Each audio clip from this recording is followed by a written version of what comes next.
In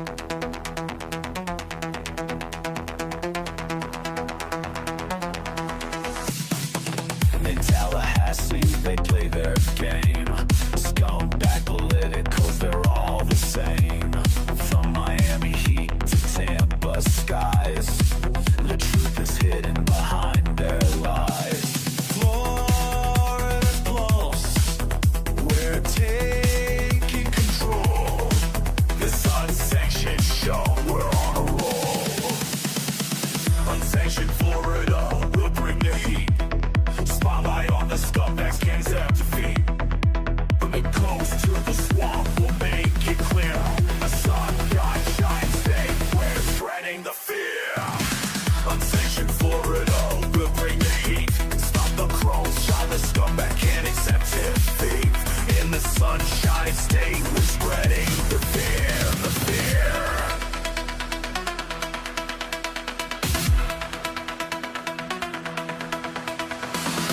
Red and blue, they try to divide, but we'll expose the truth, we won't hide. Corruption runs deep, it's like a crime wave. On this podcast, we'll be brave. Echoes of the truth, let it ring. Politicians bail, but we're the real thing.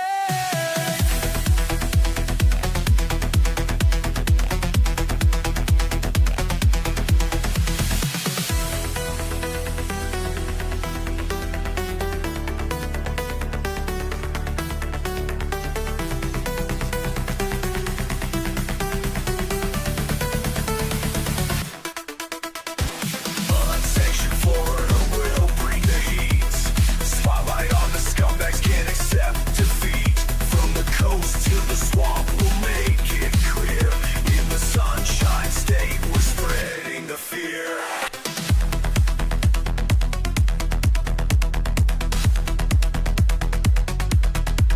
So tune in, now we've got work to do. Exposing the truth, bringing it to you.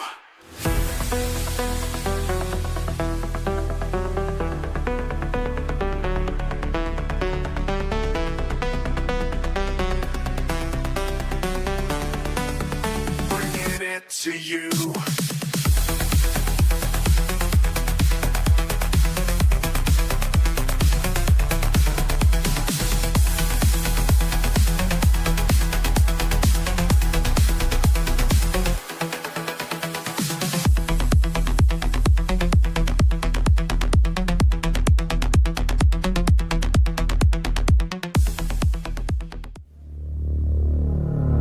I am a real American.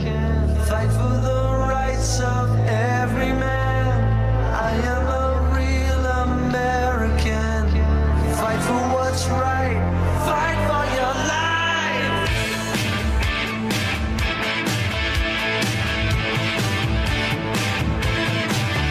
When it comes crashing down and it hurts inside.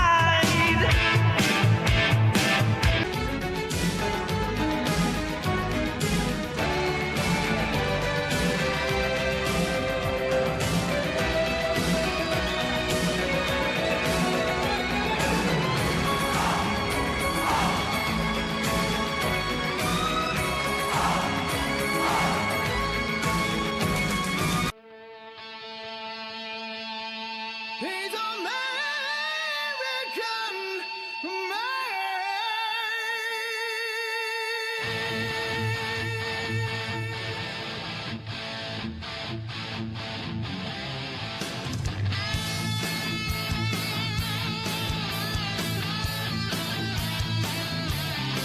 He's got the red, white, and blue running through his veins. He was born and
in our area. And back then when they would do these big events like WrestleMania, you could go to it, which obviously I wasn't in a position to be able to go to, but they didn't have even pay-per-view where you would pay for it to come on the cable. They had closed circuit, so you could go to like a venue and they would play it on like a really big screen. And so like the first few WrestleManias I think were like that. And I remember WrestleMania 3.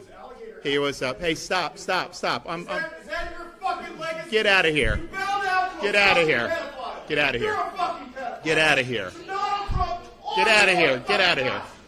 Fuck you all. So you used to have the closed circuit.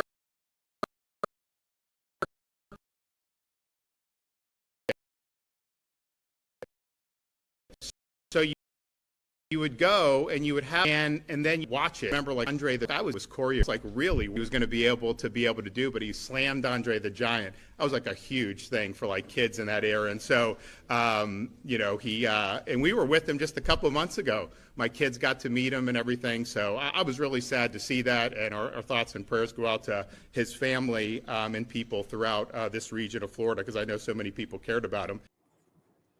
Absolutely, John. And what a travesty that some insane nut job liberal had to interrupt the governor's eulogy for a true American icon, global American icon in Hulk Hogan, who unfortunately passed away this past Thursday.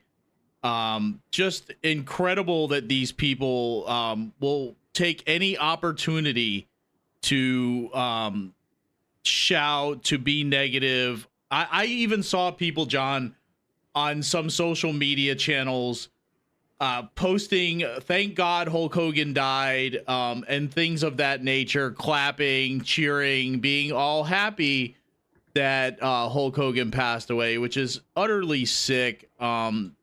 We truly have, and we've said this before multiple times on this show, a mental health problem in the United States of America right now. But we lost, and I don't think, and I'm sorry to go on, John, we lost a true global American icon in Hulk Hogan. And I don't think people, if you didn't grow up as a young male in the 80s and a teenager in the 90s, it probably doesn't mean as much to you. But I can tell you, when we talked about this before the show started, John, that my first experience on a grand scale of patriotism was Hulk Hogan. Watching him wrestle the Iron Sheik and Andre the Giant and these other characters, and him holding the torch of patriotism. And he held that torch of patriotism his entire life, his entire career. And 5 years ago, he gave his life to Jesus and began to preach the gospel. And, the great thing about the way that Hulk Hogan went out is he went out as Hulk Hogan. Still holding that torch of patriotism, starting Real American Beer. And there will never be another Hulk Hogan, another person like this who carried that torch of patriotism the way he did, being a global American icon. And, a lot of people were grouping together many of the celebrities that died this week, because we had Connie Francis pass away, Ozzy Osbourne, and I'd say Ozzy, another legend of our youth, of Gen X, that passed away this week, and Malcolm Jamal Warner. And they were kind of grouping all these people together, but truly the two that take the cake were Ozzy Osbourne and Hulk Hogan, because these two were global icons. But with Hulk, he was a global American icon. You could go anywhere in the world and mention the name Hulk Hogan, and they know who that man was. Yeah, Tom, I agree with you. The icon is a great word for these guys, because they weren't just celebrities, right? It goes beyond that. They represented something in the American psyche that we all were experiencing in the 80s and early 90s. We saw the height and the defeat of West versus the communist states, right? Like, so that was like the biggest thing going on. All of our lives revolved around this American democracy and this red communism, right? And there were proxy wars across the world.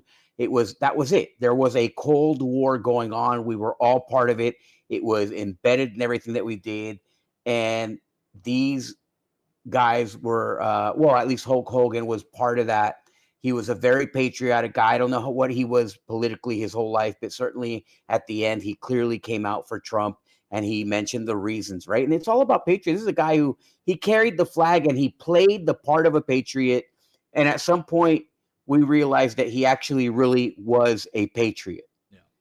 And that was really important. Of course, I think DeSantis is 100% right.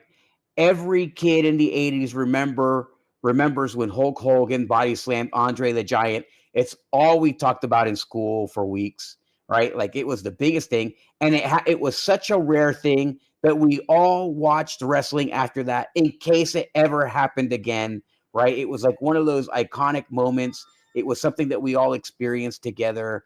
And it was just part of like something that we all experienced, like banana seat bicycles and jumping ramps and that drinking out of a hose and all those things that kids today just they'll never comprehend, right? No. The whole American idea that Hulk Hogan represented was really iconic. Iconic is a great word. And Ozzy Osbourne, of course, our hearts go out to all the people who have passed right now. Yeah. But because Malcolm Jamal Warner too, he was a Gen X. The Huxtable kid. Yeah, he was Theo Huxtable. I mean, everybody knew that. But with him, if he went to a different country, he was not a global icon. You know what I mean? I'm sorry. And I'm sad that he lost his life. He drowned in the ocean. I guess he was swimming. He got caught up in a current and he drowned, which is that's too bad. Yeah, total shame.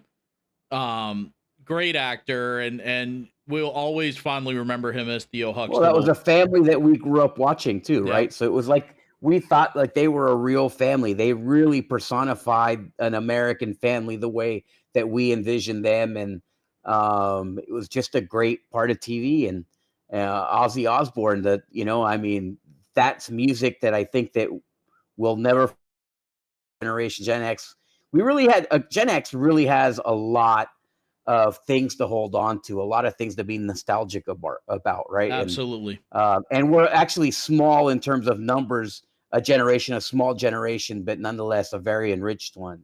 Yeah. Welcome to another episode of Unsanctioned Florida. This is July 26th. This is episode 118, and we have a ton of things to talk about on the show. We're going to do a quick prayer, then we're going to get right down to the show. Of course, we'll dedicate this show to Ozzy Osbourne and the All-American Hulk Hogan, and to their families. So we're going to do a quick prayer, and then we'll get to the show. Lord, thank you so much for all the blessings that you bestow upon us, for the opportunity to have witnessed great American icon Hulk Hogan, and to have heard the music of someone like Ozzy Osbourne. We know that they're controversial figures sometimes, but we don't choose, and it's not necessarily our job to judge, but we can accept and we can pray for those people, and we hope that they found a relationship with you prior to their passing. We know that Hulk Hogan did, and so we are grateful for that for him. Lord, we hope that you continue to bless this state and this country. It is the most important country in the world. It is a beacon of hope and light for the whole world. It's one thing that was very clear in the 80s and the early 90s. It's not so clear today, but we know what it is. We know what our place in history is. We know what our responsibility is. And we pray that you give us the strength to do it well. In your son's name, Jesus Christ. Amen. Amen. All right, Tom, let's get into it. Let's get into it.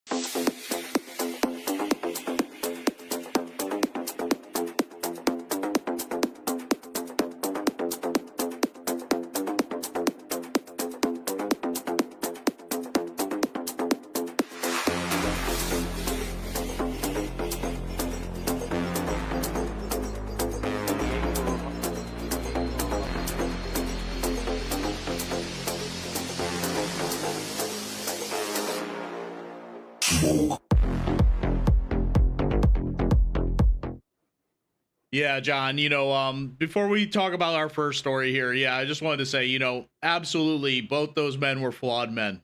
You know what I mean? Mhm. But we all Just are like every flawed man. men. Yep, we Yep. all are flawed men. So you can find your flaws with these two global icons that we talked about, but I can find a flaw in you, and you can find a flaw in me. So there you go. Don't be hasty. Don't be hasty, Tom. Yeah. For sure. Listen, they may have been flawed men, Yeah. but they provided the world with a lot of hope and a lot of great experiences. Ozzy Osbourne, some of that music, obviously, some great music. I wish that we had the rights to play some of the music just to, this is once in a here's the thing, the 70s, the 80s, the music, man, it's just amazing, right? It's like it's amazing. And they didn't have any, P. Diddy's, to wrap up those musical experiences, and Baby Oil. It was just, sex, drugs, and rock and roll for the most part, and talent. Yeah. And that was all they needed to make great music. And unfortunately, today it's like it's some kind of satanic cabal that produces music, or it seems like took over the music industry. And so he was the darkest thing on at that time. Yeah, super controversial, but a lot of that he provided us with great music. A lot of that was a label that they placed on him, and he was so drugged out half the time or drunk that he didn't even realize what was going on around him. All these rumors about him biting the head off a bat and stuff like that. This is all at the end of the day, it was a show business for him. That's all it was. Drunken it didn't behavior. Have a lot of meaning for him. It wasn't. Yeah, you look at the lyrics to a lot of the music, and it wasn't satanic or anything at all. So, certainly he couldn't see into the future. And now look at people, like who are involved and, who are really, truly disgusting people. Absolutely. So I think that's enough. I think we pay homage and that's it. And we'll move on. Thank you guys for the memories. Absolutely. We did hint at the last show and talked about the fact that we didn't have a lieutenant governor or CFO, John. But while we were on a little short hiatus from the last show, the governor did appoint Blaise Ingoglia as the new CFO, and he's saying he's going to target insurers. After more than 3 months without one, Governor Ron DeSantis today announced his pick for chief financial officer and state fire marshal. That's right. State Senator Blaise Ingoglia will take over. The CFO oversees many things, including the state's insurance industry. And Capitol reporter Forrest Saunders was at today's announcement, listening to the new CFO's top priorities. Senator Blaise Ingoglia. Governor Ron DeSantis made it official Wednesday, anointing Blaise Ingoglia as Florida's next CFO and state fire marshal.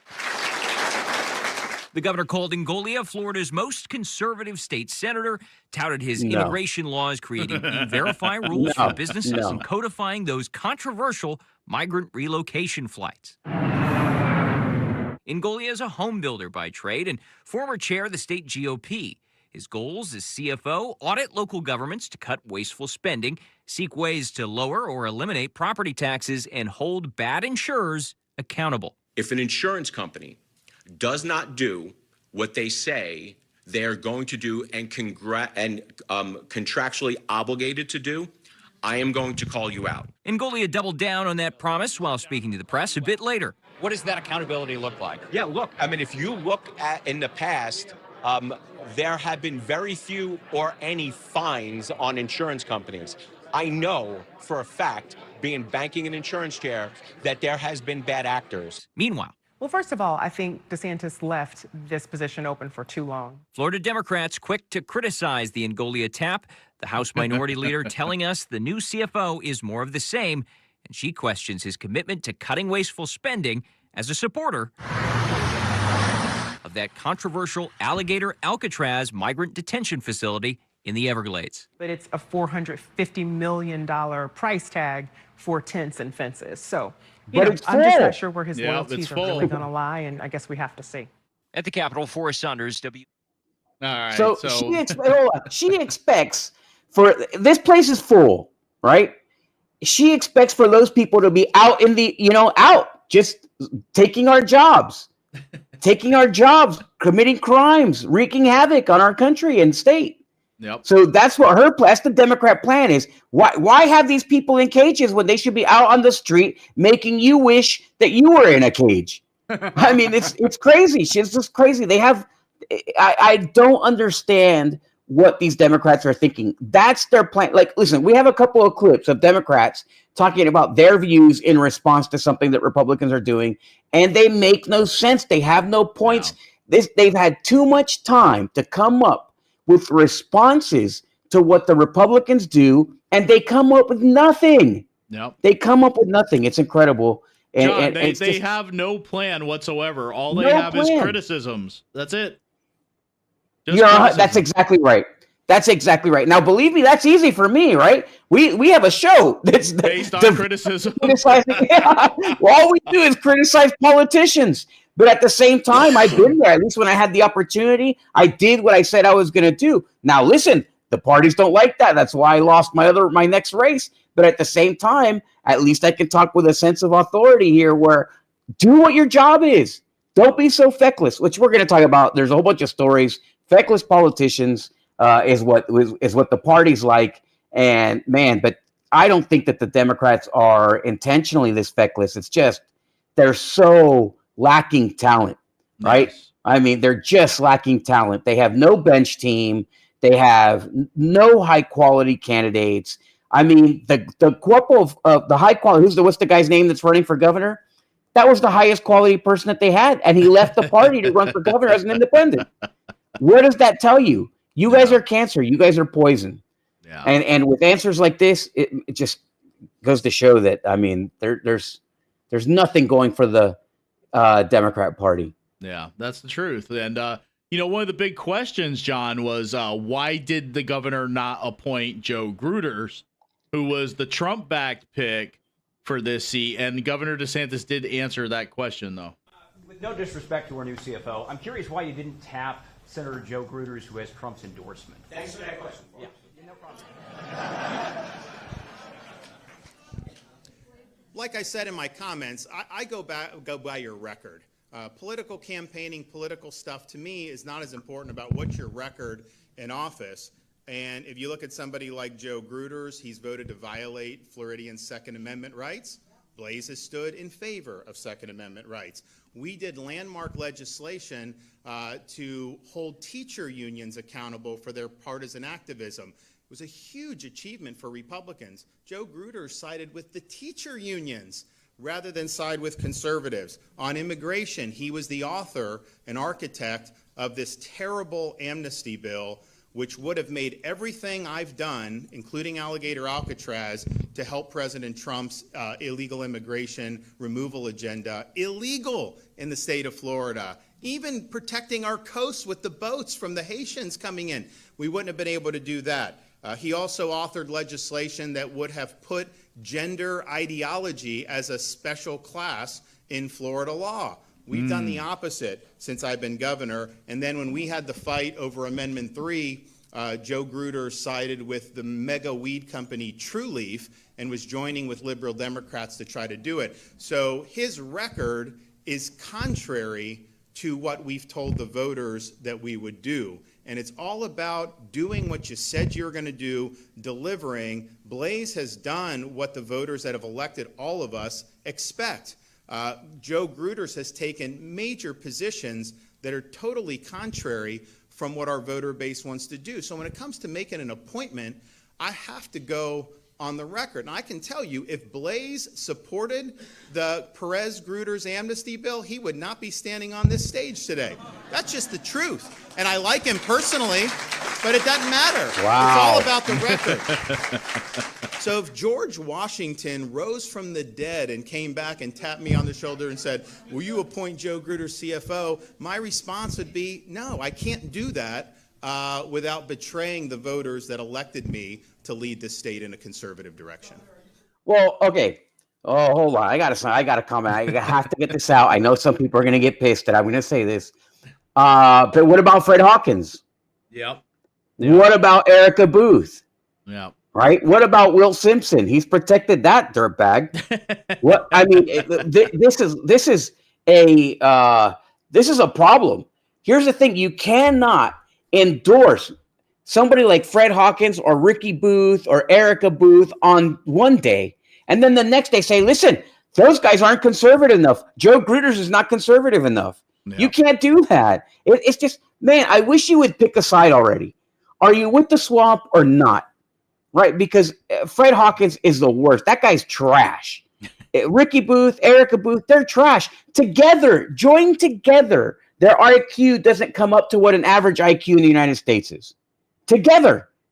Okay? They couldn't pass an IQ test together if they were cheating. But he endorses it, and they're both super crooked. But he endorses them. So don't talk to me about what a bad guy Gruters is and the record, because did you look at the record of some of the people that you endorsed? I mean, if you are looking at their records, then what are you doing? Why can't you just be consistent? I would love that. Listen, I think it was in the prep.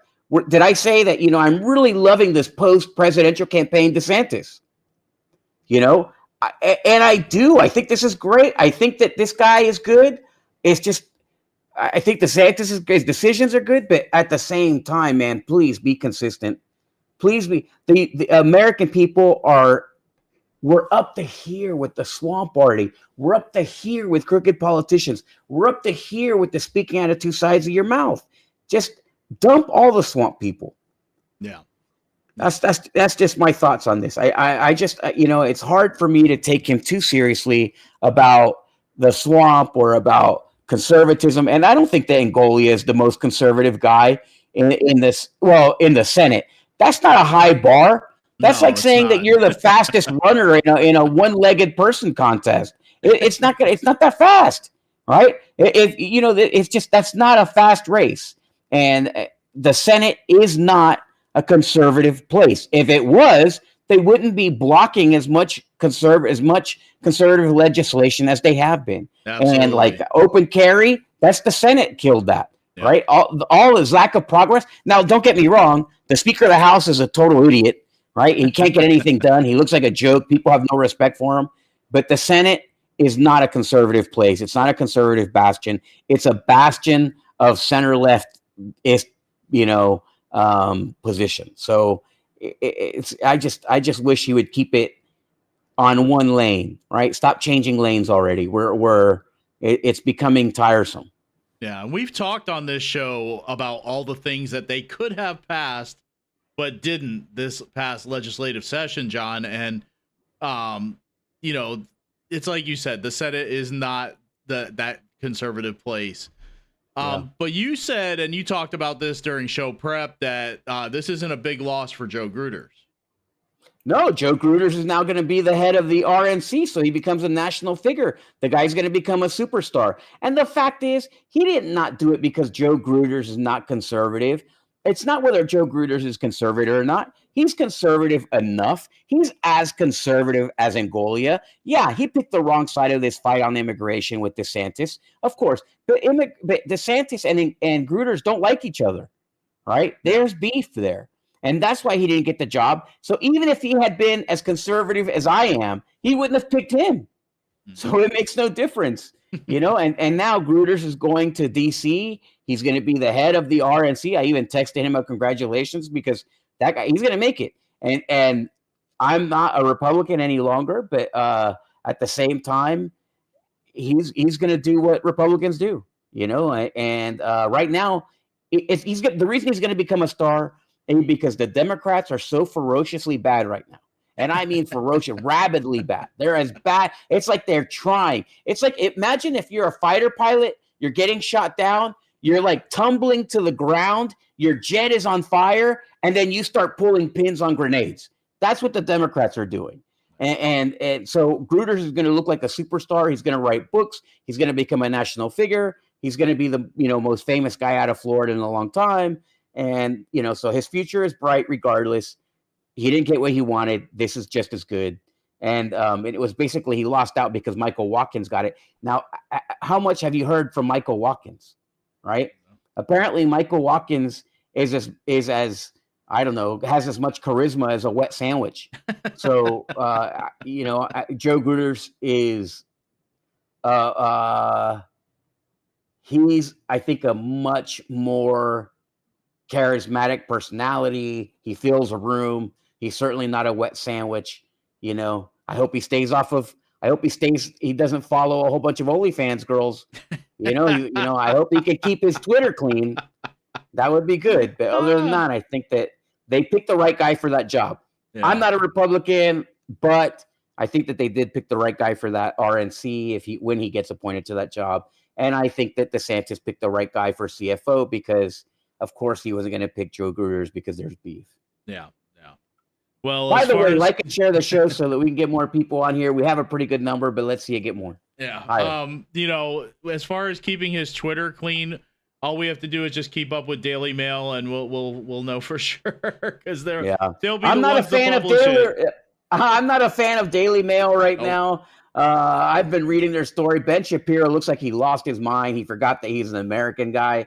Yeah. But I mean, nonetheless, yeah.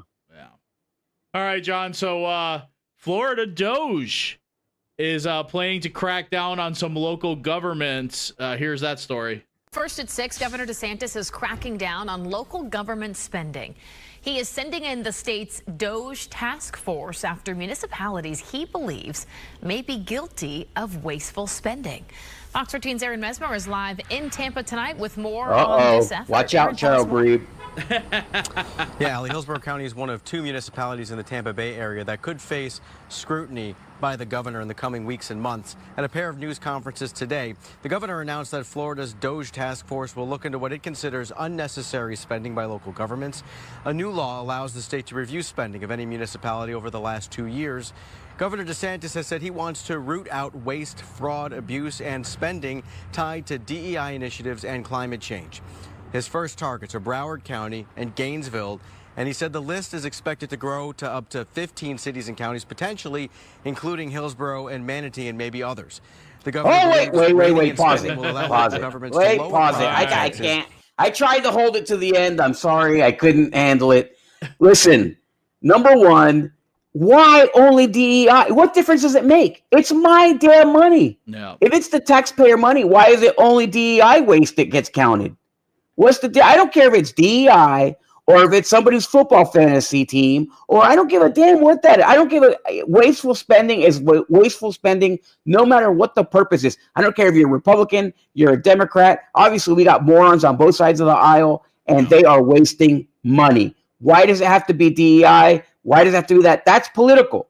And really, his job shouldn't be political. It should be about waste. If it is about DEI, we have a DEI monument going up here in Osceola. That's of course. Listen, hey, I got receipts. Don't get me wrong. We also have one of the most corrupt people on the entire planet, Brandon Arrington, who gives away campaign trees. Right? He gives away trees with our money. He uses taxpayer money to hand out trees with his picture on them. And says, hey, well, vote for Brandon Arrington because I love our country. And then he puts he shaves his own picture into a dog's fur and then gives away free dog adoptions at the adoption agency for dogs. So yeah, we got plenty of wasteful spending here. That 50 you're mentioning right now, that 50-foot tall monument to Cheryl Breed's homosexuality, maybe Ricky Booth's homosexuality as well. $250,000 there in the shape of a fish. So not only does it celebrate their homosexuality, but at the same time, it also insults Christians in the community. There's plenty of stuff to go around.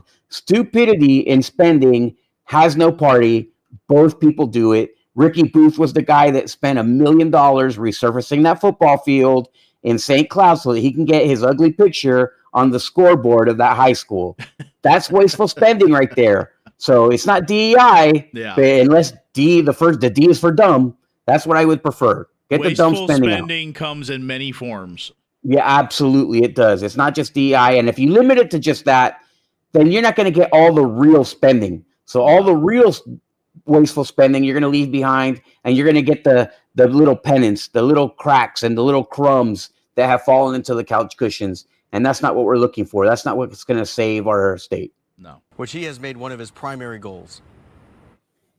These things need scrutiny, and because I really believe you can do the things at the local level we all agree on, education, first responders, all that, and still be able to provide meaningful property tax relief, but not if the spending is not kept in check on these other items. So you're going to see that. DeSantis says the audit will use AI and new technology to look at the spending of local governments, state universities, and colleges. State auditors will start their review at the end of July.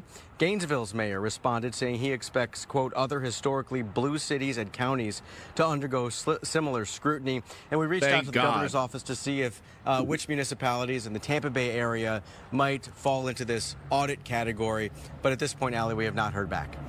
All right, we shall see. Yes, please come to Osceola County, come to Orange County, and actually every county that is controlled by Democrats currently needs to be audited by this Florida DOGE team. Come and audit them, especially here in Osceola County, because like we just talked about, John, we have that 200 foot, is it 200 foot? 250 it's a 50 foot, 250 grand. Yeah, 250 grand, 50-foot monument to Cheryl Greaves' sexuality. A complete waste of taxpayer dollars, and they all voted on it. They voted for it. It's an insult. It's an insult. But like I said, $1 million for that football field. It wasn't slated to be done. So like there's the school district decides this is the order of priority of our projects. He comes in, he takes $1 million and spend that on that football field so that he can get his picture on the scoreboard. That should be a crime. Yeah, that should be a crime because that's $1 million that the residents of that district have lost so that he can put his picture on the scoreboard. It's wrong. It's wrong, and it should be criminal. We have multiple examples here in Osceola County. If you think about it, John. All day long. Let's talk about that Neo City. I know that apparently DeSantis is a fan. They told DeSantis that Neo City is a great job. They're doing a great job. No, they're not. It's going to be like, by the time they're done, $500 million, $500 million on Neo City for about 100 jobs when they promised 1,000. And all the spending that's going on there is spending by the government. The school bought property to save that investment, that whole structure, right? They expanded the schools. So they're showing money going in, but it's all government dollars. Now a PAC, $125, $200 million that is going to go towards a PAC, a performing arts center for Brandon Arrington to have a new office. It's disgusting. It's disgusting. That's supposed to be a high technology place, but they put a school there and they put a performing arts center there. I mean, come on. It's a failed actor's dream, but not a dream for everybody else. It's a nightmare for everybody else. Yeah. And I encourage everyone to write to the governor's office and to this DOGE team. Osceola County. Check out Osceola County. And if you are across the state, you're living in a blue-run county or city, and you want the DOGE team to come and audit your city or county, write to them. Let them know you want them to come. That's the only way you're going to get them to come. Write to them, because that way they'll know that there's a lot of interest in this action that they're taking. Yeah. And I hope Ngolia goes after them hard. We'll see if he does. If he does. I hope that there's fines. I hope that people lose their seats, because the governor can remove these people for malfeasance. And malfeasance is the only way that you can describe the type of leadership that we have in Osceola County. Absolutely. All right, John. So the deportation flights are ramping up out at Alligator Alcatraz. At least 100 people have been deported and flown out of the country from Florida's newest immigration detainment facility. Governor Ron DeSantis made the announcement at Alligator Alcatraz earlier today, saying that the flights are going to ramp up. Action News Jack, state and local government reporter Jake Stofan reports this comes as a new poll found that immigration is not much of a concern for voters as it was last year. I don't believe that poll. Not because they're unhappy with the state's response. On the contrary, a supermajority of Florida Republicans say they have a positive view of Alligator Alcatraz, and a quarter say they believe the state's immigration enforcement efforts haven't gone far enough. Hundreds of immigrant detainees have been flown out of Alligator Alcatraz, and at least 100 have been fully deported, according to state officials. Speaking at the facility in the heart of the Everglades for the first time since it opened on July 1st, Governor Ron DeSantis indicated the state is still considering opening a second detention center here locally at Camp Blanding. So my hope is that we have a very strong cadence coming out of here. If the cadence is strong and it justifies us going up Northeast Florida and establishing a footprint at Camp Blanding, we will do that. And it may come as no surprise DeSantis and state Republicans are pressing to ramp up the state's involvement in immigration, even amidst reports of poor conditions at the Everglades Detention Center. UNF political science professor Dr. Michael Binder found 65% of Florida Republicans support Alligator Alcatraz in a new poll. Despite immigration falling to the number 3 top issue for Republican voters, 25% say they don't think the state has gone far enough on the issue. Even though it might not be my top priority, it's certainly something that's important to me, and you should keep doing. So if I'm a Republican legislator, I'm looking at this, and I'm not seeing anything that tells me that I'm losing my base yet. Yulee Republican State Representative Dean Black believes the poll results suggest lawmakers' efforts are paying off. And lawmakers shouldn't take their foot off the gas. We're going to keep relentlessly working on these problems that we see, and we're going to make things better and better, and we're going to continue to be an example. Boy, have I have a used car for you. The state officials today announced more than 1,200 sheriff's deputies and 650 FDLE agents have been credentialed by DHS, more than doubling the state's capacity to make immigration-related arrests. For local coverage you can count on in Jacksonville, I'm Jake Stofan, Action News Jack. All right, so good. That's what we want to see, John. And, in any poll that you see out there that says that people are not happy with this, that they don't want this, don't believe that poll. No way. Don't believe it. No way. We don't listen. Americans are fed up with illegal immigration. Our wages are low because of illegal immigration. It's a drag on our economy. It's a drag on our wages. We don't want it. It's fine. Keep doing it. Listen, nobody wants to see people suffering, going, separation of families. Nobody wants to see any of that. Nobody wants to see any harm coming to another human being. But at the same time, I'm not willing to sacrifice my country for this liberal agenda of creating strong congressional districts for themselves.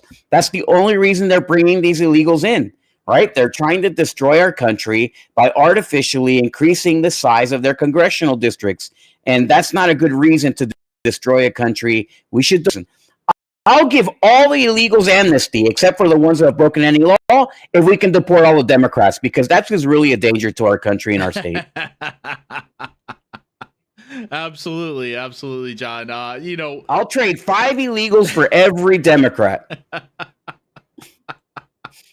Yeah, let's do it, man. I'm down with that. Let's do it. The ridiculousness of the Democrats and what they're trying to do to protest Alligator Alcatraz, and it's just this is a jail. All right, the conditions there. Here's the thing: we've not seen going to be great. They're not We've supposed to gone be to great. camps that look better than that, right? I mean, you've gone to summer camp and it has been worse than that. Yeah. And what did they tell you? It's about character building. No. Well, listen, these people who are breaking our laws, they can build some character. It's fine. They'll be fine. These people do not care at all about, let's say, inmates that are even Americans. They don't care about slums. They don't care about what their policies have how they've wreaked havoc on the American family. They don't care about American families who are struggling. They only care about illegal aliens. Why? No. Why? What is their obsession with the illegal alien? Yeah. It's It really makes you wonder, It does make you wonder.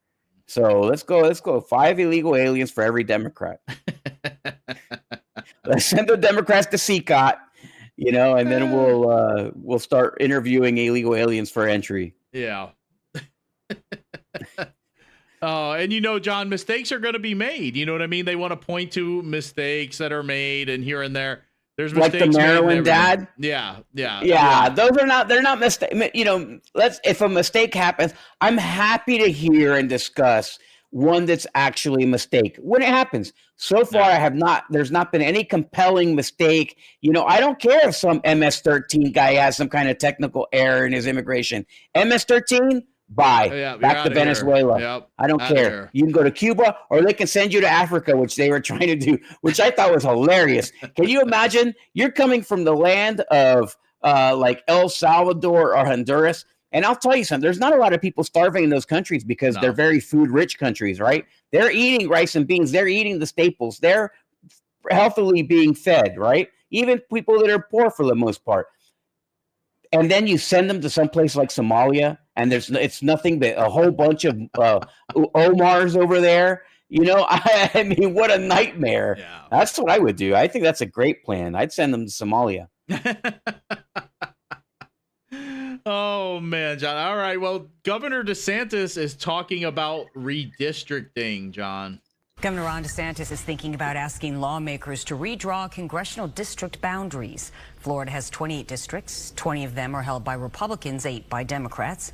And Democrats argue redrawing the boundaries is just a ploy with partisan purposes. Fox 13's Ariel Placencia joins us now in our newsroom. Get ready to pause this when they show the map. Linda, the state constitution directs the state legislator to do this, to redraw district boundaries every 10 years around the census. Well, the next census isn't until 2030, but the governor wants to do it now, citing population. Democrats say it's just politics. I think the state is malapportioned, so I do think it would be appropriate to do a redistricting here. The governor was speaking right here in the Bay Area when he floated that idea of redistricting Thursday. Right here? So we're working through. Yeah. So look at this. Wait a minute. Let me go back a little bit. Late, Tom. Late. It went a little bit too far. There you go. Right there. Come on. Let's go. Do a redistricting here. The governor was speaking right here in the Bay Area when he floated that idea. All right. There we go. All right. So look. You see this purple district at the very top of the state. They're complaining about gerrymandering. Look at how that state has to be cut in order for you to carve out a black majority district. So how is that not racist? There's white people there or Hispanic people there who are basically being put into a gerrymandered district. You should be allowed to vote for whomever you like. Now, I know Democrats hate this because Democrats like the idea that, no, we should at least have one black district or one yellow district or one brown district or one orange district. To hell with that. Everybody should be voting for the best American for the seat. We should not have any. We're already getting rid of DEI. If DEI is not good for our schools, it's not good for our higher education, it's not good for the workplace, why in the hell would it be good for Florida? Why would it be good for our government? If DEI is not good for anywhere else, why would it be good for the government? It ruins everything it touches. DEI is like the hand of Biden and the hand of Hunter Biden. It ruins everything it touches. So don't do it. Allow the natural course. And the fact is you're losing seats anyways. It makes no difference. I think that DeSantis is a genius for doing it in 2025. He's 100% right in the sense that these are malapportioned. Why?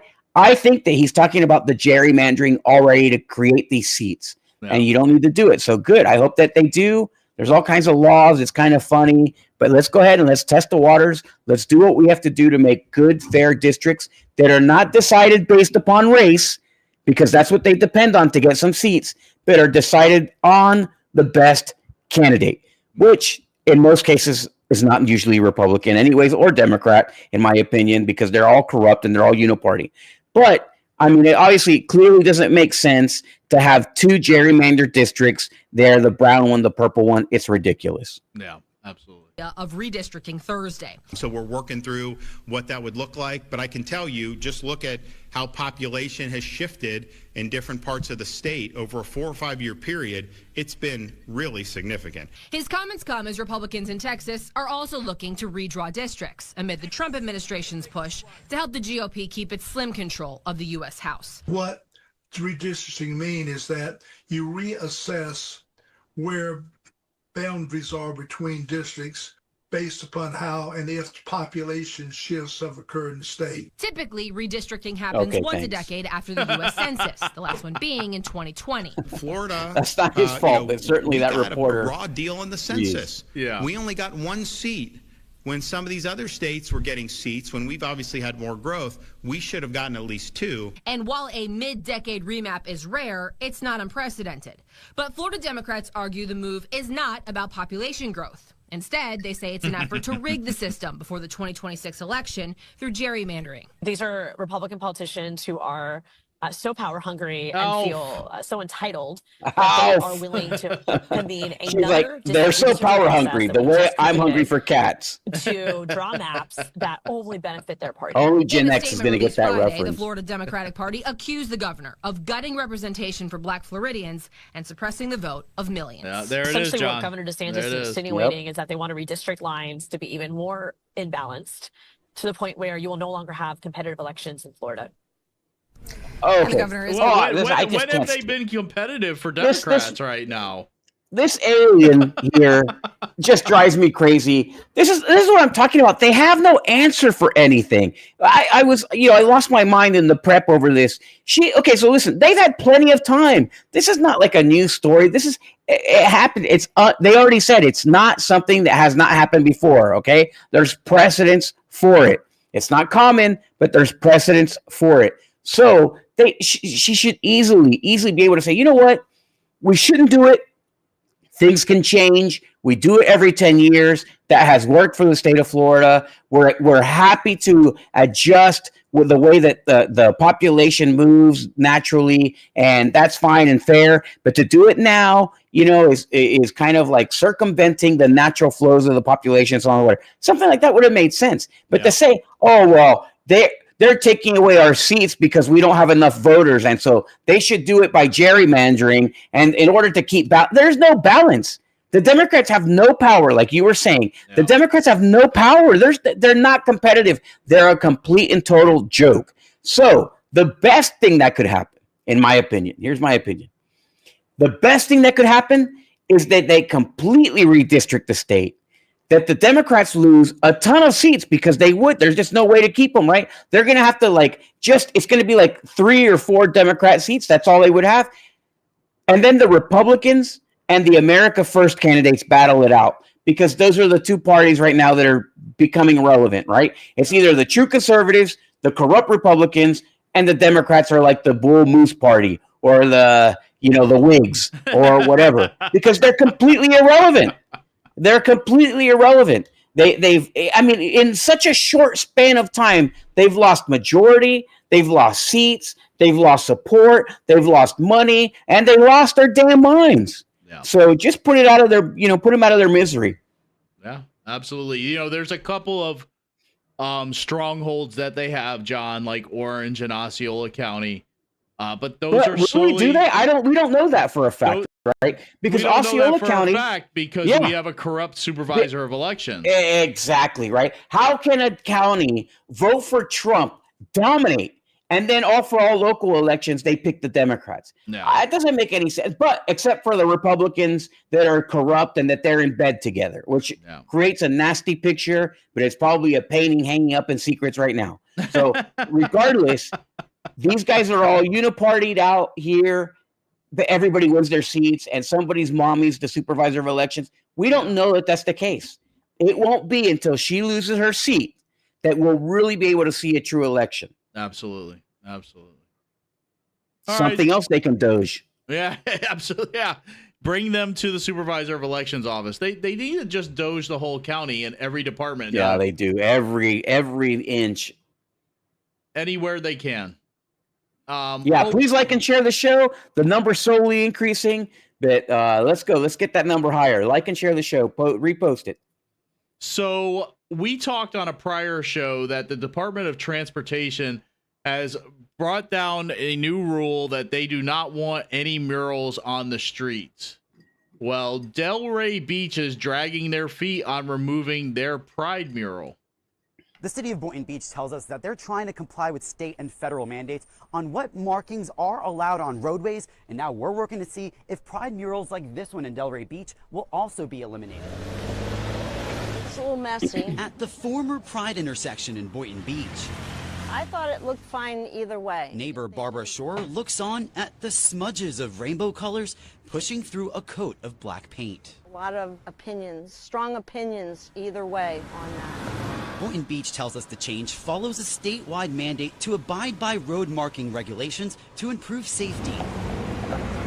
Failure to remove the murals could cost cities state funding. I'm proud to have the intersection representing our community. Driving Notice his questions shirt on says what's New York next for the future of similar murals like the one in Delray Beach. I think it's ludicrous that someone would even think about covering up something that means so much to so many people. And I would say most people are very Crazy lady. But not Crazy. everyone There's a I think Karen it's right very there. Inclusive to one demographic. When they could have painted an American flag that would have included everybody. The murals have led to vandalism. What does that guy have in that cart that he's pushing? Was that a baby or a dog? I don't know. Let's go back and look. Nobody's against what they do, but throwing it in everybody's face. All right, here's the crazy New York lady. I think it's very. I don't know what it was. To one a pile of newspapers? That was just strange. The murals have led to vandalism. 2 years ago, I reported on this it's a dog. motorcyclist leaving 3 tire marks over the Boynton Beach mural. Nobody's against what they do, but throwing it in everybody's face, I think, is where everybody's kind of getting fatigued. And in Delray Beach, there have Absolutely. been multiple That's cases. 100% Just right. last month, this truck burned through the intersection at least twice. Those tire marks have apparently been cleaned off, but as to whether the mural will be eliminated entirely, city officials tell us there's been no conversation on the matter just yet. I'm Joel Lopez reporting. Well, then they're going to lose their state funding. I mean, clean it up. Yeah, they cleaned off the scuff marks from the car, right? For the car burning out on it, but they won't clean up the street itself by getting that mural out of there. They need to do it, John. I think that the state should fine the politicians who approve that disgrace to be painted on their street as damage to whoever paid for it, whether it was federal or it was state funds that caused it. They damaged it. They basically vandalized their own street, and they should pay a fine. Yeah. Wouldn't that be good? Wouldn't that be awesome? Teach right? Teach them the lesson one way or another. The rule teach came them down. the lesson. Exactly. Teach them the lesson. That's what I would do. I mean, why let it go? DOGE it, fine them, give them a big fine for vandalism, or bring a vandalism charge. Yeah, they felt okay to charge a guy for burning out with his motorcycle on it. That's exactly. Remember, it was some kid. They were putting in the guy in the truck too. It was some kid, wasn't it? Yep. All right, John. So we talked about this, and we've been saying this for years now. It seems, John. I don't even know how many years, but the University of North Florida did a poll, and they found that insurance is the number one issue that Republicans face. No kidding. We hear your concerns about issues like homeowners insurance, and those concerns seem to be backed up with a new poll that is now out. Matt says he is looking into what the new numbers say. Housing costs, property insurance, property taxes. The University of North Florida poll revealed that many voters in Florida still look at these as nagging problems. I don't think it matters what end of the spectrum you're on. Everybody's affected at some level. Talking about homeowners insurance. It's been going up every year, and it just keeps climbing. The sky's the limit, it seems to me. Those were the opinions in West Palm Beach. Across Florida, the opinions of Republican voters in the UNF poll ran 20%, saying insurance is the most important problem, with housing and property taxes running second and third. It kind of firms up what we heard last year, where affordability overall was the number one issue. Former state senator and founder of the Florida Policy Project, Jeff Brandes, knows these issues well. And as he points out, lawmakers this year didn't pass any major bills on insurance and even resisted efforts to pull back on litigation reforms that many still insist are improving things slowly. But I do think there needs to be some real aggressive work on what else we can do to bring rates down. I think the state should be actively asking these questions, funding research, funding studies to look at these kind of questions. Frustration of homeowners, though, is felt in the Capitol and is seemingly growing. Right now, Florida lawmakers seem focused this summer on trying to reform property taxes. They get back to work in January.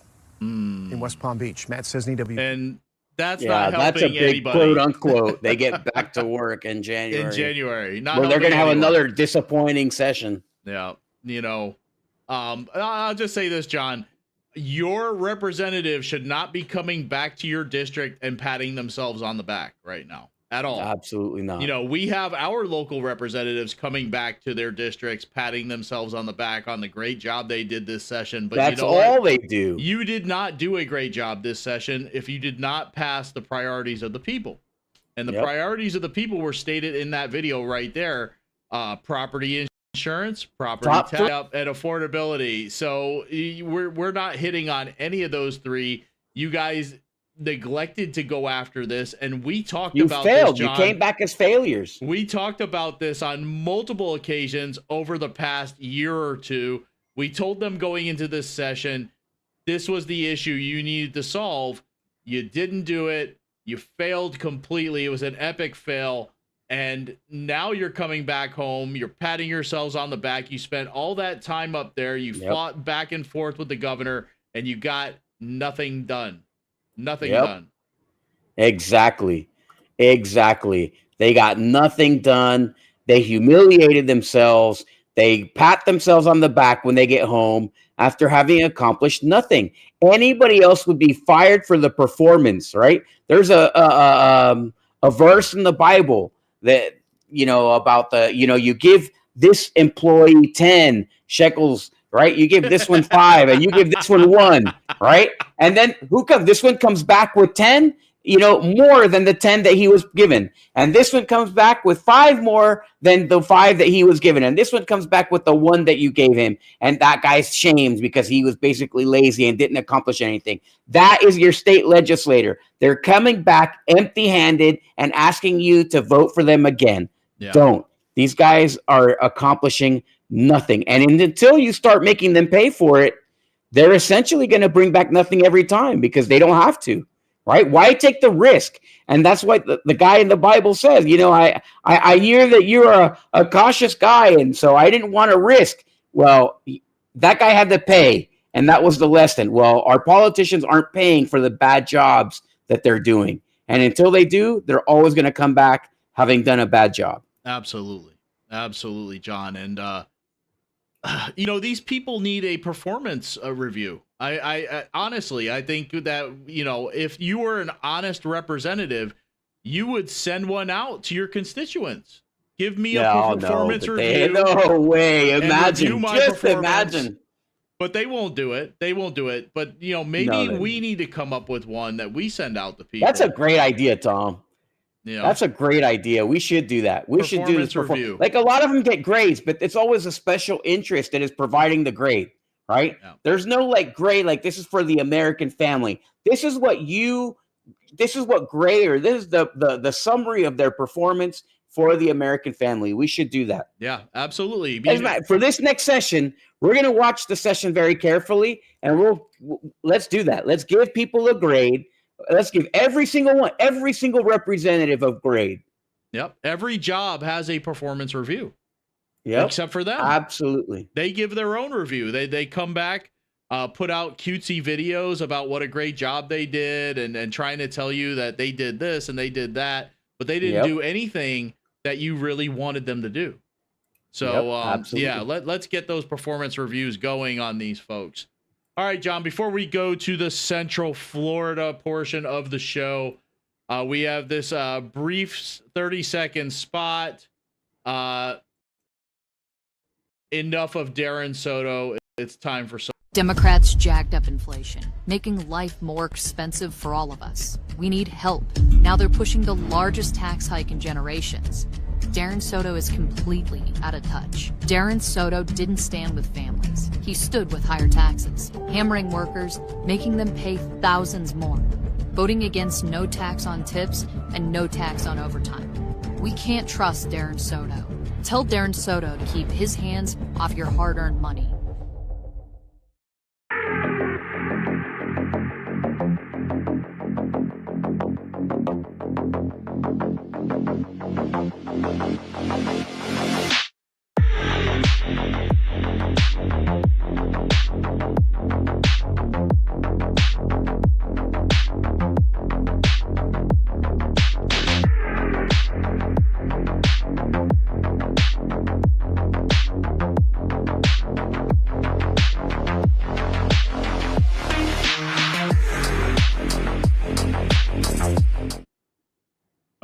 right, John. So, yes, the Democrats were at it again, protesting in Orlando. Now, you're looking at a map of more than 1,600 locations that held demonstrations Thursday for the Good Trouble Lives On protest. I'm Jarrell Baker with News 6 here in the news. I love how they come up with all these different names for these things. You know, they find a reason. Trump and the Trump administration's policies, but also to honor the legacy of But none of John them Lewis, stick. the congressman Yeah. and civil rights leader. And there was also several Very of these few of them protests were that took really place right honoring here John in Lewis. Central Florida. Sure, believe that. If any. Yeah.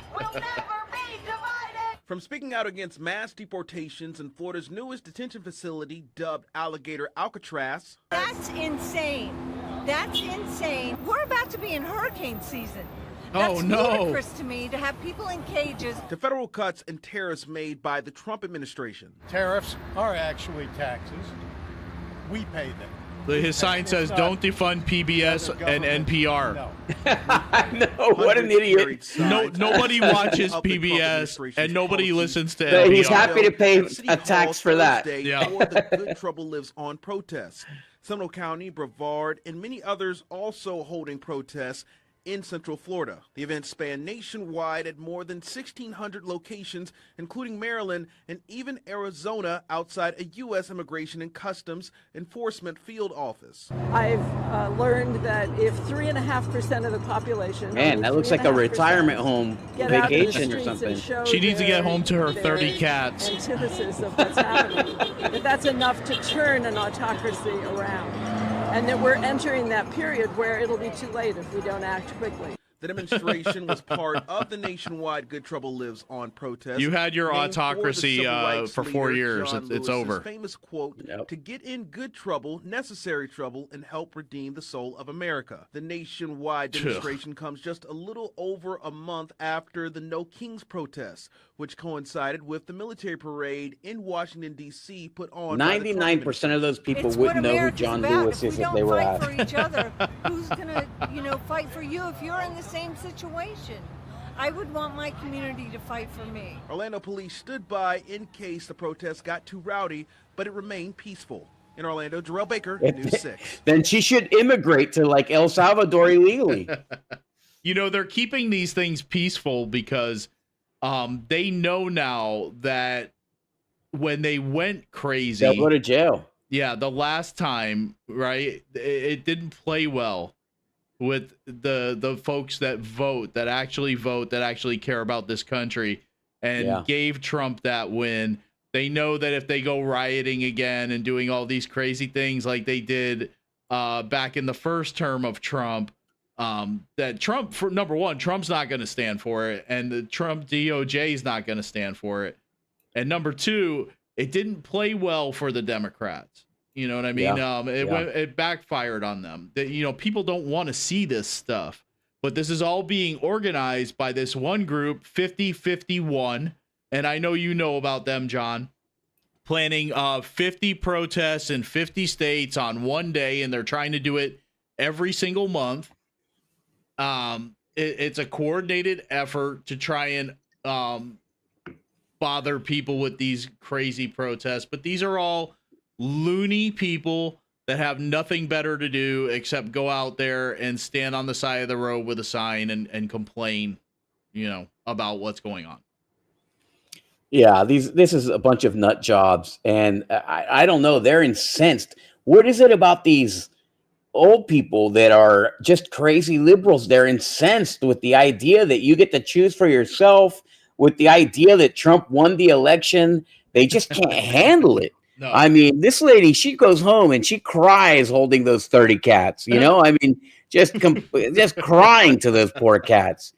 And it's just, I don't understand what their problem is. They lived in a normal country for so long.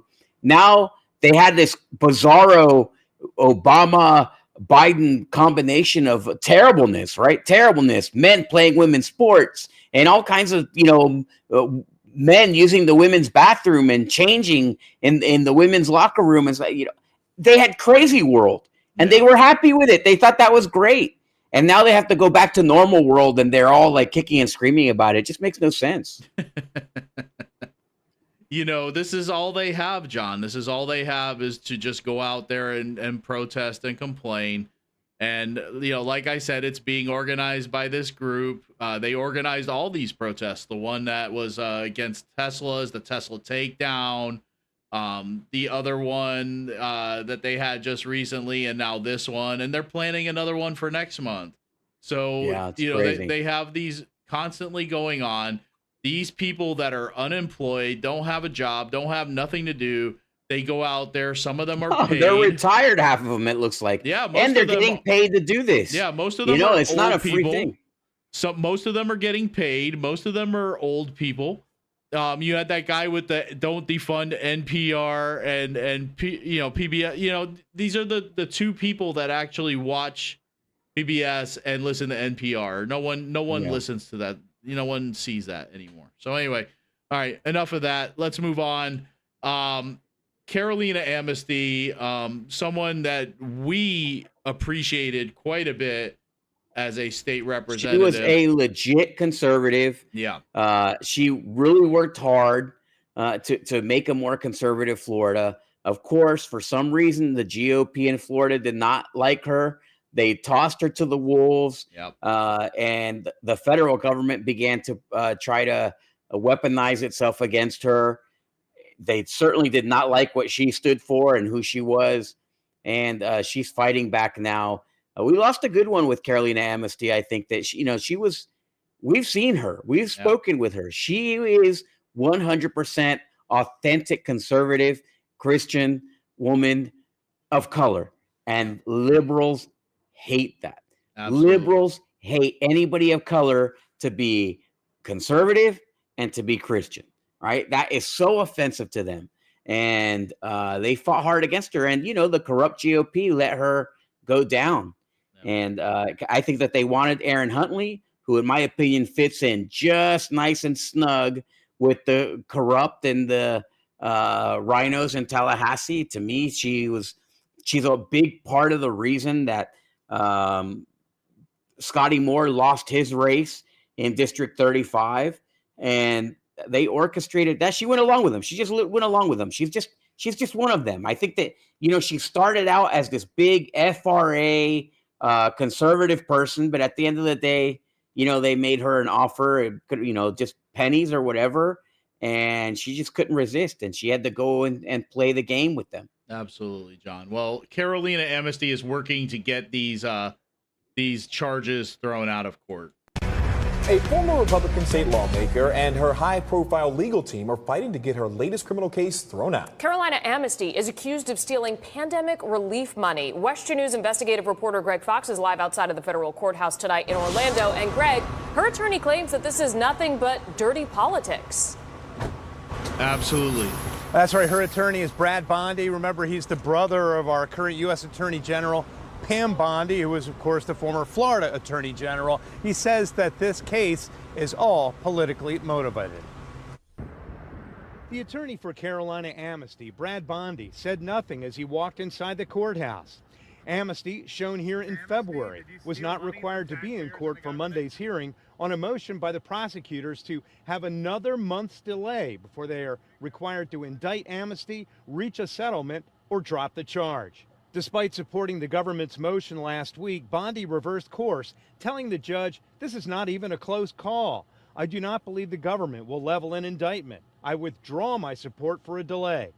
The prosecutors countered, "We are facing accusations from the defense, and so we have different higher levels of review by our superiors." What's unusual is that it's been 6 months. WESH 2 legal expert David Haas is a former federal prosecutor. He says it's rare for the Justice Department to keep delaying an indictment or resolution in a case, and believes Bondi is forcing the government to show its hand before this week's deadline. It's because they have nothing. I think that's some pretty obvious gamesmanship to go into a hearing and say that you want more time and then shift halfway, which is fine. He can certainly do that, and that means that the extension, since there's no consent from the defendant, will expire on Wednesday.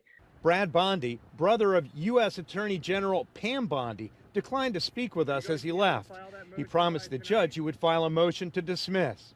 Hopefully, Amesty he was doesn't have charged one of those January disappearing 16th desks with like 2 Pam counts of Bondi does. theft of U.S. government property.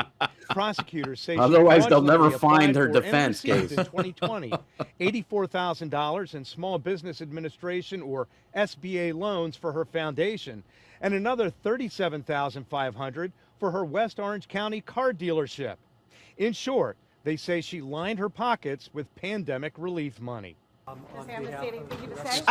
Wait, hold on. We can Isn't end it that there. the point? You know. Isn't that the point of that? The whole point of all of that money was to keep people working, right? Yeah. So yeah, but all the owners of companies were pocketing that money because they were keeping their companies open. It was to keep their own small businesses open. Yep. So let me get this right. When Ford didn't, right? But with Dodge, all the car companies, the banks, when everybody needs a bailout, it's fine to give them billions of dollars from us, right? But when a small entity, a small company, let's say I had a company called Jarguayo Company, right? I need the relief. I apply for money. I get the money and I use it to pay my bills and pay myself. That is illegal. You know what I'm saying? I mean, it doesn't make any sense. They're going to charge one person for using PPP money the way that everybody was using PPP money to stay open to survive. But the big banks get bailed out and nothing happens, right? Nothing happens to them. There's no consequences, no nothing. And what do you think they were doing? They were still giving themselves millions of dollars worth of bonuses. This is nonsense. This is why I said, John, that they don't have anything. They keep delaying the case because they don't have anything. They made these accusations against her because they did not want her to continue on in her position. And this was our state Republican They wanted Party. to take her out. Yeah. Yes, this was them. They did not want her anymore. And like you said, they wanted Erin Huntley. And I've told this story a million times that we saw her at that Faith, Family, and Freedom luncheon, Miss Huntley, here in Kissimmee. And she was all over Evan Power like a fly on a pile of dung. Literally. I think that's actually technically correct in that case also. It is. It absolutely is. She would not leave his side. She was all over him. I don't think they made her an offer, John. I think she willingly went to them. Yeah, of course. Yeah, I know. I think he went to the bathroom and she was holding his coattails up. It was gross. It's gross. Oh my God. Yeah. But they have nothing on Carolina Amesty. And she, John, for real, she was one of those representatives that you could call her. She would answer the phone. She would talk to you. If you reached out to her by email, she would respond. And she made herself available to her constituents. Absolutely. You know, she really cared about that job. I mean, she had a lot of passion for it, and she really had intentions to make our state more conservative. Yeah. I mean, it's too bad that she's not there now. Yeah. I really hope that she tries again, maybe under the America First banner. Oh, that would be great. You know, because we know that the RPOF doesn't want her. And I think that with the America First Party, she might have another shot. So, I mean, you know what would be good is if she ran against Darren Soto. That might be another race in the future too. Because, I mean, if she can raise, that's a whole different story. Yeah, yeah. We know that she can raise the money. I mean, she raised a ton of money in her state representative race. I think she could definitely do it again. We'll have to see how this pans out this time around. And I didn't even mention it. I'm surprised I didn't. I wanted to mention it with that commercial that we played. That was from the NRCC. We have never seen a commercial from the NRCC targeting Darren Soto. This is They've made a lot of promises. They've never come through. They've come through. Apparently, they're getting involved in this race. They're starting now. Darren Soto's a weak candidate. I don't know that these particular candidates that are running right now are going to be able to do it, but it'd be great if one of them did.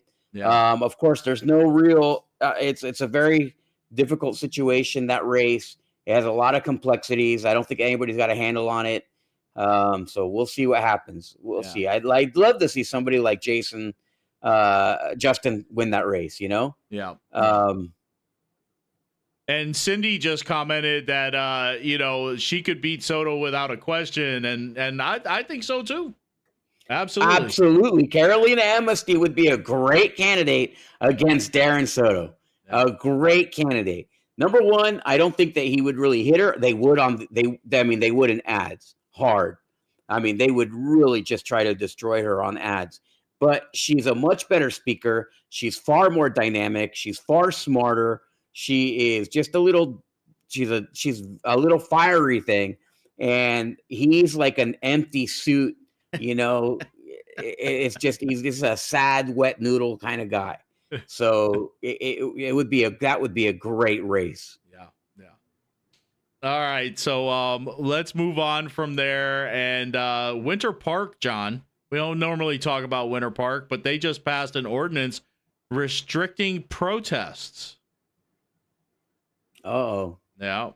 Cat ladies it's been are a hotly debated topic, but tonight, Winter Park City Commissioners narrowly passed an ordinance restricting protests and other disturbances near the library and event center. Yeah, so those for it say it's proactive following disruptions there, but those against it say it's a violation of free speech. West U's Gail Pascal-Brown is live at the library and event center in Winter Park with more. Gail. Absolutely. And residents who spoke up this evening say this ordinance could possibly open up a floodgate for lawsuits. They also question, why is it needed? We understand the city's desire to protect its assets, but we wonder, is this ordinance a solution in search of a problem? An ordinance against protests and demonstrations as we know them. Looking for a problem. Anyway, we don't need this ordinance. Nearly a dozen residents spoke up, mostly against a Winter Park ordinance to restrict protests and demonstrations near the Winter Park Library and the Event Center.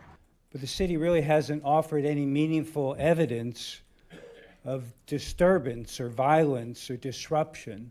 The city cited 15 disturbances from January to June of this year, from skateboarders to photo shoots, which took place at the same time near birthday parties to weddings. We're not here just to protect protesters, which we are in free speech. We're here to protect everyone else for their tranquility and their right to go into the library or the event center. But two commissioners, Marty Sullivan and Warren Lindsay, said they could not support the ordinance, adding it's a violation of free speech. To have such an ordinance of this manner is unnecessary and potentially violates the Constitution's first Bill of Rights. Commissioner Sullivan? No. Commissioner Russell? Yes. The ordinance passed 3-2. It will cause financial problems because people will seek paydays to collect from this manifestly unconstitutional ordinance. Any person who commits a violation will be verbally warned. After the warning, you could be trespassed. You could also receive a code enforcement violation and a fine of up to $200. Nothing is broken here. This ordinance is not necessary. We have enough. Now, all right. Anyway, whatever. This is ridiculous. Again, old people, a guy without a chin. It's always weirdos that are complaining. Yeah, I thought that 12, was Evan Power for a second. 12 people showed up to complain about this, John. These are the 12 people that have nothing better to do with their lives except They're go like, there what am I going to do with that No King's Day sign that I made? Just You're going to have to shred it and use it in the litter box. They need to put some kind of ordinances on Hart Memorial Library, because if you've ever been to Hart Memorial Library, and it doesn't matter what time of day it is, you have people loitering all over the place down there. I mean, they can go on the sidewalk. They can still be on the sidewalk. So, I mean, it's not, it's just, you can't be, I guess, on the building, like in the patio of the building or whatever. Yeah. It's just, there's plenty of places to protest. Go to an intersection. Why do you want to protest at the library anyway? I know. Republicans don't necessarily, you're not going to find like a lot of Republicans at the library, right? Like they, it's unless they're there with their kids, taking their kids to the library. But But when you have a library that has a bunch of homeless people encamped there or loitering about, are you going to take your kids to that library? No. Because then you're going to have a whole nother conversation there about these smelly individuals that are hanging around. Anyway, all right, let me move on. They're from just there. Democrats, Tom. They're just Democrats. They probably are. All right, John. So the new Osceola County Sheriff, Chris Blackman, just did a new interview updating everyone on the department. Few law enforcement agencies are going through a massive transition going now at the Osceola County Sheriff's Office. Central Florida watched as the man at the top, then Sheriff Marcos Lopez, was led away in handcuffs, accused of being connected to a gambling operation. Tonight, the man now in charge, Sheriff Christopher Blackman, spoke to us and, as West 2's Michelle Meredith reports, was very open about the changes the department is going through. And we're going to protect the community at all costs. It's not often a sheriff goes on live TV and candidly talks about plans to piece together the broken agency he inherited. What is he talking? I mean, in Central Florida, that's all the sheriffs do is go on TV. Employees that things are going to be different going forward? I just met with each section of the sheriff's office and spoke with them and assured them that we were taking over and there was no fear of their job going forward. But Christopher Blackman is not just any sheriff.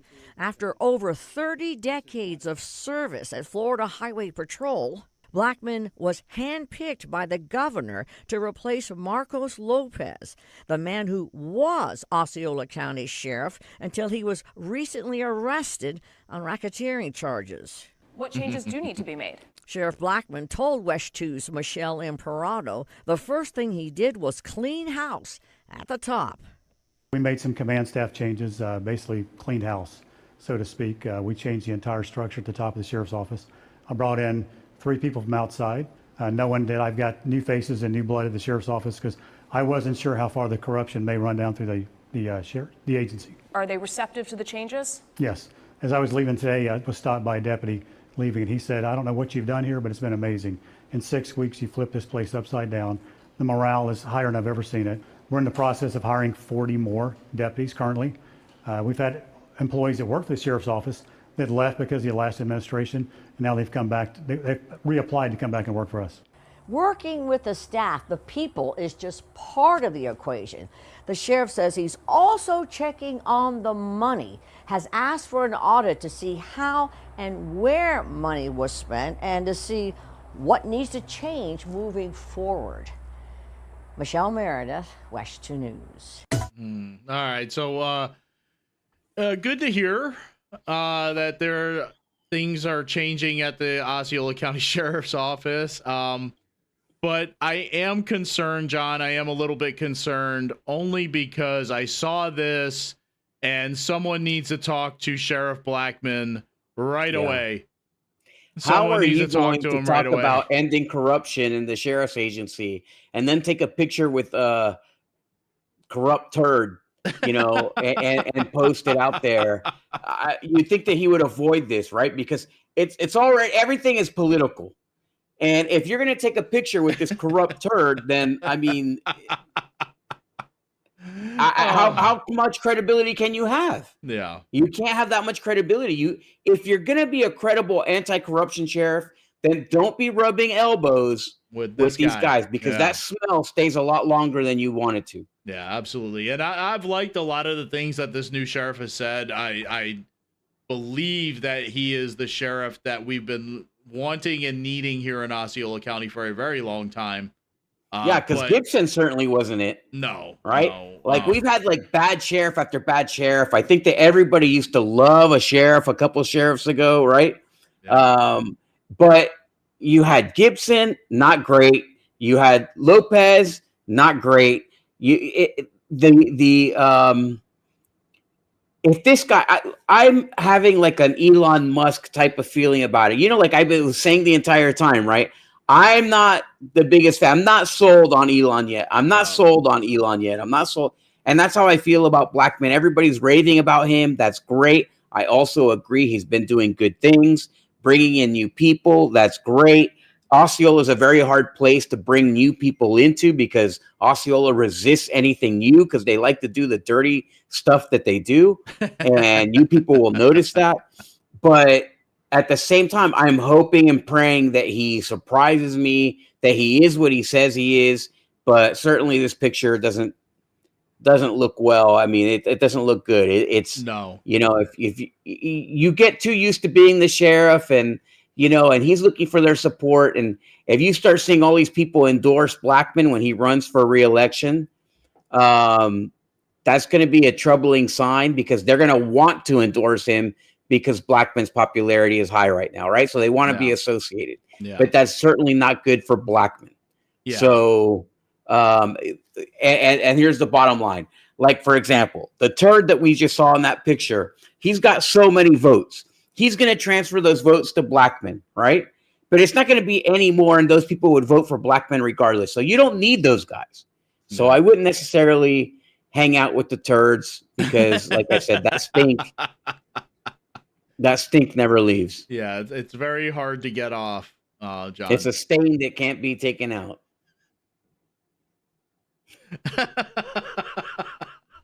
It is what it is. Yes, absolutely. And, I'm hoping that Sheriff Blackman gets out there with the public and starts talking more with the general populace of Osceola County and not just these elected officials, because that's going to be bad for the sheriff. Well, they that's need the not only to people that are in his ear. Yeah. The public needs to not, the people that we hang out with, they need to not give him their immediate undying allegiance, make him earn your trust. This is the problem. Oh, he's in power. He said these great things. Oh, give me a break. You know how many people I heard that would say something like about, Julia said this thing and it was really good. And I would be like throwing up in my mouth a little bit. I was like, number one, all that's fake. He can't do anything that he said, right? He's going to change his mind in 2 weeks. Just get your promise first, right? Yeah. Get your promise delivered before you pledge your undying allegiance. Make sure that he's the sheriff that he says he is. Let some time pass. If you see him hanging out with the corrupt people, then at the end of the day, that it's not 100% no matter what. Yeah. Right. So you got to just be skeptical. Yep. Absolutely. All right, John. So the city of Kissimmee has approved this late night alcohol ordinance that we had talked about on a prior show. I think it was the last Florida show, by the way. We talked about this story that they were thinking about implementing this and they were going to do some more research. But they went ahead and did it. New tonight, business owners will now have to get a permit to sell alcohol after midnight. City leaders voted to make the rule official. This is about businesses in downtown Kissimmee. They will need a $250 permit each year to sell alcohol after midnight. A similar rule already exists in downtown Orlando. Leaders are hoping to decrease crime and promote public safety in the community. And people against the measure say this will hurt their businesses because they depend on sales after midnight. The new rule will go into effect on October 1st. All right, John. So what are your thoughts on this? I mean, to me, I don't care. I really don't care. Yeah. You pay that $250 one time and you can sell alcohol after midnight. And in my mind, nothing good happens after midnight. You could do that, Cynthia. Especially. Cynthia says buy 6 drinks at 11:59. Yeah, you absolutely could do that. I just don't. I know they've had problems in downtown Kissimmee. Look, I 110% agree with that. The problem is that I don't like handing over control of my business to the police chief or to the city. What happens if you decide to run for mayor or for city commissioner? All of a sudden, they take your license away to sell alcohol. Right? No. What happens if you get into a fight with the police department or anybody down there? They start messing with your license. I don't believe in those type of vulnerabilities. I don't like them. I don't like for the government to be involved. They shouldn't. Your job is to police the street. Okay? If you can't handle it, then quit Go find a cop that can handle it. Go find city commissioners that can handle the job. But don't impinge on my ability to create business or to do it. Now, if you are causing a problem, which this is what this is about, to be fair, right? There have been a lot of shootings down there. One shooting is too many. You're out of control. But then you make them pay with money, not with control. Yeah. The American citizen should never have to bow down or bend the knee to a municipality, some little dinky ass city. What they should have to do is have the financial burden of ensuring that they're protecting their own consumer. And if you do that, everything will be fine. Because, for example, we know one of the bar owners down there, if he has to pay for every bad thing that happens down there, no bad things are going to happen there. No. Why? Because everybody likes to spend the money on themselves, not on fixing the problems that they're creating. Yeah. So you do not need the city to have control over your business. In fact, I don't like that at all. They should not. Instead, you as a business owner should be responsible for the chaos that you create and be financially liable for it. Yeah. And I guarantee you that will solve a problem better than you leveraging this. The $250 fee is nothing. Yeah. Right? It's not about that fee. And it's not about the people who are the city commissioners right now. And it's not about the police chief or anything like that. It's about control. And the city should not ever have the control over a business because it makes it an unfair, unlevel playing field. Instead, just put the liability and the responsibility in the hands of the business owner. They have to pay for their mistakes, and that usually resolves all the problems. Yeah. And John, for me, I think that this is, for this Kissimmee City Commission, this is just to make it look like they're doing something about the problem, because I agree. Like Cynthia says here, you know, this is not going to make the issue magically go away, and it's not. And we talked about this the last time we talked about them possibly implementing this, was that they don't have this problem anywhere else in Kissimmee, at least that we've heard about, like we have in downtown Kissimmee. You know, there's other bars and establishments selling alcohol after midnight, but we're just going to implement this in downtown Kissimmee. It really doesn't make any sense. If this is the place where the problems are happening and you have all this riffraff hanging around down there, you beef up your patrols down there.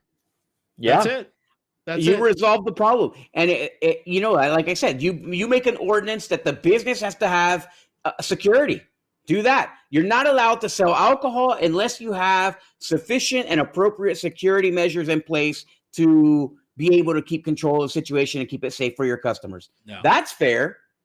But and if you don't, okay, well, then you get a fine, right? It's a code enforcement. You get a fine, and it could be more. It could be, you know, $500 the first time, $1,000, $10,000, whatever it is, right? To ensure that people follow the rules and keep everybody safe. No. But city control, no, I don't want a whole bunch of Democrats telling me how to run the business.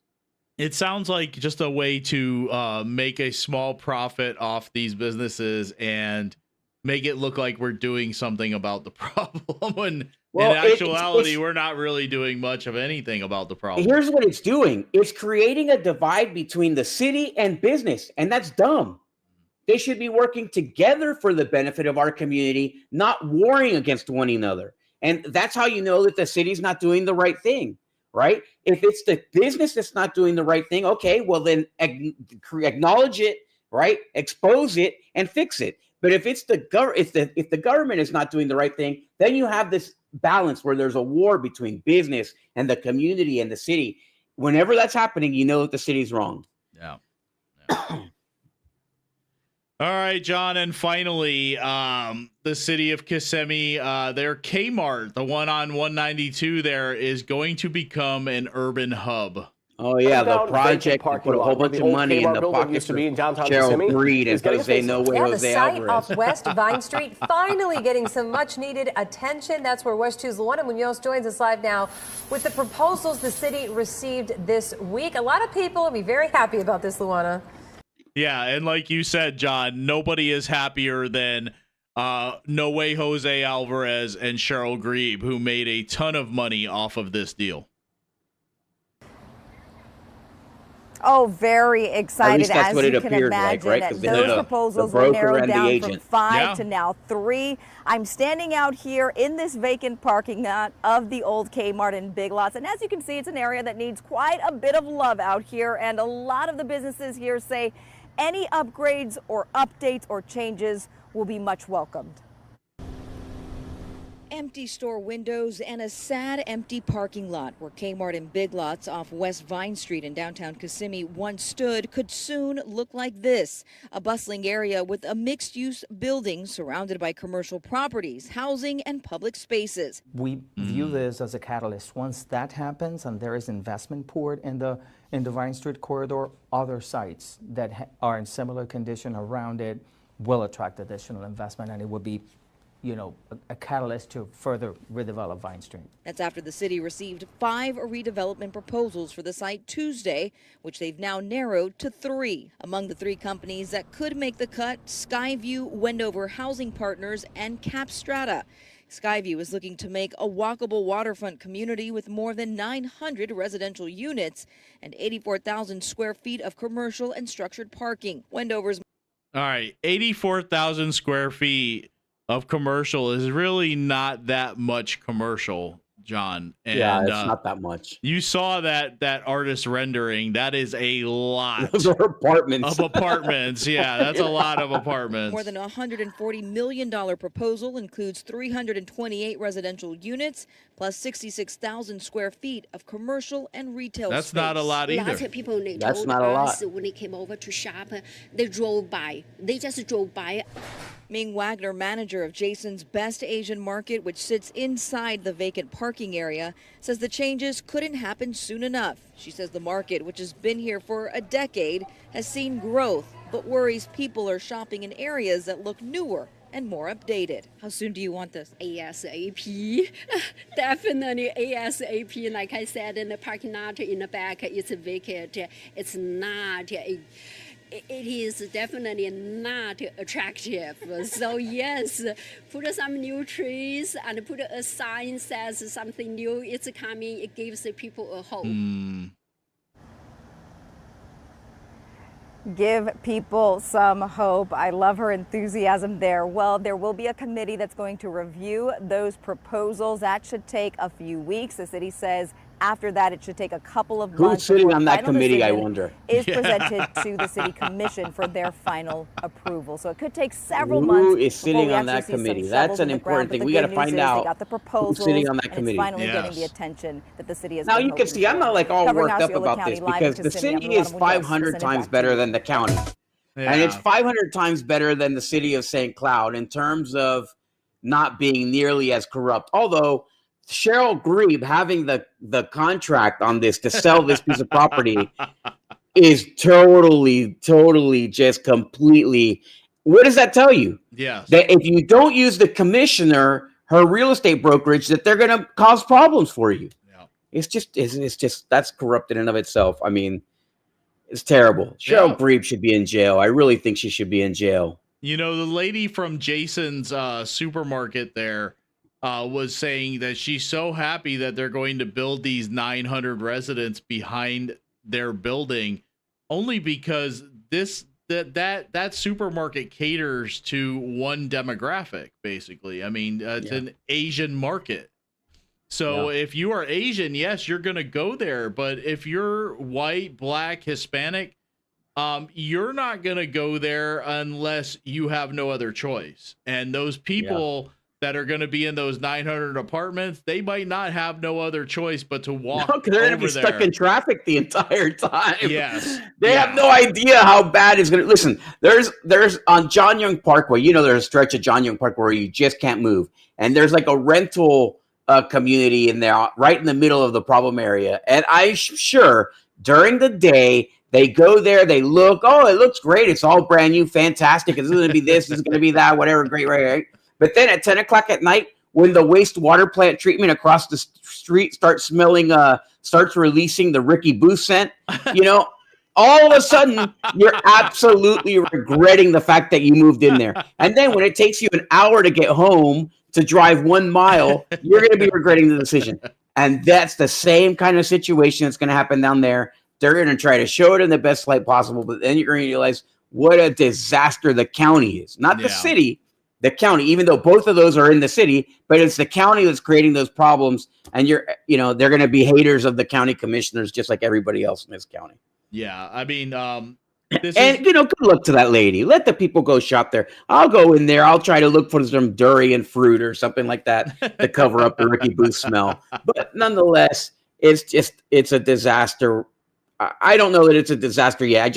You have such little faith because everything that happens here is so corrupt and then is so bad on top of that. If it was corrupt and then great for all the residents of Osceola County, nobody would notice. I'd be some guy who complains all the time without any viewers. But we have thousands of people who watch the show. And why do they watch it? Because they also hate what's going on, right? They're also pissed about what's going on. So it's corrupt and it's ineffective. That's inexcusable. If you could be corrupt and at least be effective, okay. But the fact that they can't do that is what separates Orlando, for example, or Orange County from Osceola County. Yeah. You can't forget the fact that government is involved in this. And government almost terrible at always, just about always, it turns to crap. So, and you can expect, you put 900 residents on 192 right there. It's going to be a traffic nightmare. Cindy said that too. More traffic. Yep, absolutely. You're going to have a traffic nightmare there. And it's already bad. You're just going to make it worse. So, I don't know. I have no, like you, I see this trash, a blight, just like everything else in that corridor. And I find it very hard to believe they couldn't find some retailer to go in those buildings.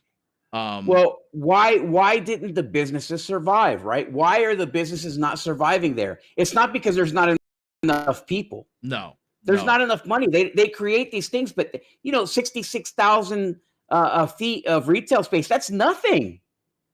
That is nothing. That is such a small amount of retail and commercial space. And what is it going to be?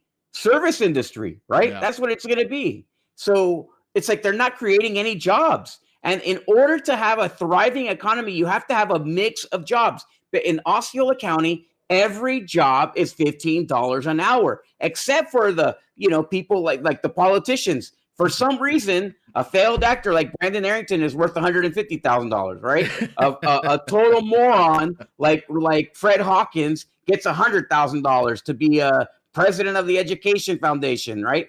These people, they get these jobs, but everybody else is working for $15 an hour because that's all there is here, And why not that? Why not? What they should have taken is maybe something like Neo City, but more practical. That would have been a great idea. You're going to build apartments, fine. Do something that is innovative, that is going to bring money to the, another tourist attraction would be even better. Even though that service, that's more $15 an hour jobs, at least it creates something that's a little bit different than another. What are they going to put? Another chain restaurant? They're going to put a chain restaurant. They're going to put a couple of stores, a 7-Eleven. It's nothing. It's not thinking big. It's nothing like Trump. Trump would never do what they're doing. Yeah. Trump would do something else, right? And I would do what Trump is going to do because at least that's big. Think big for once. Think big. Absolutely. Well, you can never expect that from any leader in Osceola County. So, unfortunately, at this point, right? Yep. All right, John, take us home. Well, we love you. God bless you. Thank you for watching us. Please like and share the show. Watch out for us next week. I really appreciate it. Check out the America First Party. Follow me on Twitter at John Unsanctioned and my good friend citizen Tom Lord over here. So go and look for us. But please like and share the show. Follow, check the notifications. We're steadily growing, and we appreciate that very much. So God bless you. Have a good night, and we'll see you next week. Well, I mean, I was entertained, to be honest. I think it is rich beyond measure. The fact that a school board member that has tens of millions of dollars of conflict of interest before this board has the courage to come up here and talk about anyone's behavior. If anyone should be ashamed of themselves, sir, it should be you. I mean, I'm in favor of you being able to speak your mind, no matter what. That's how we get, remember when we were kids, right? And you had a problem with somebody, and then your dad would kick you out to go fight with that kid, and then you shake hands, and then you go home, and then you become friends.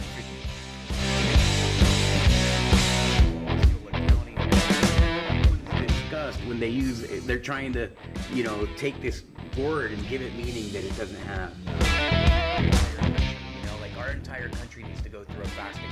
You see all of these new age hippies, right? They're constantly fasting. They're doing starvation diets, or they won't eat for this, or what is it called? Like some kind of intermittent fasting.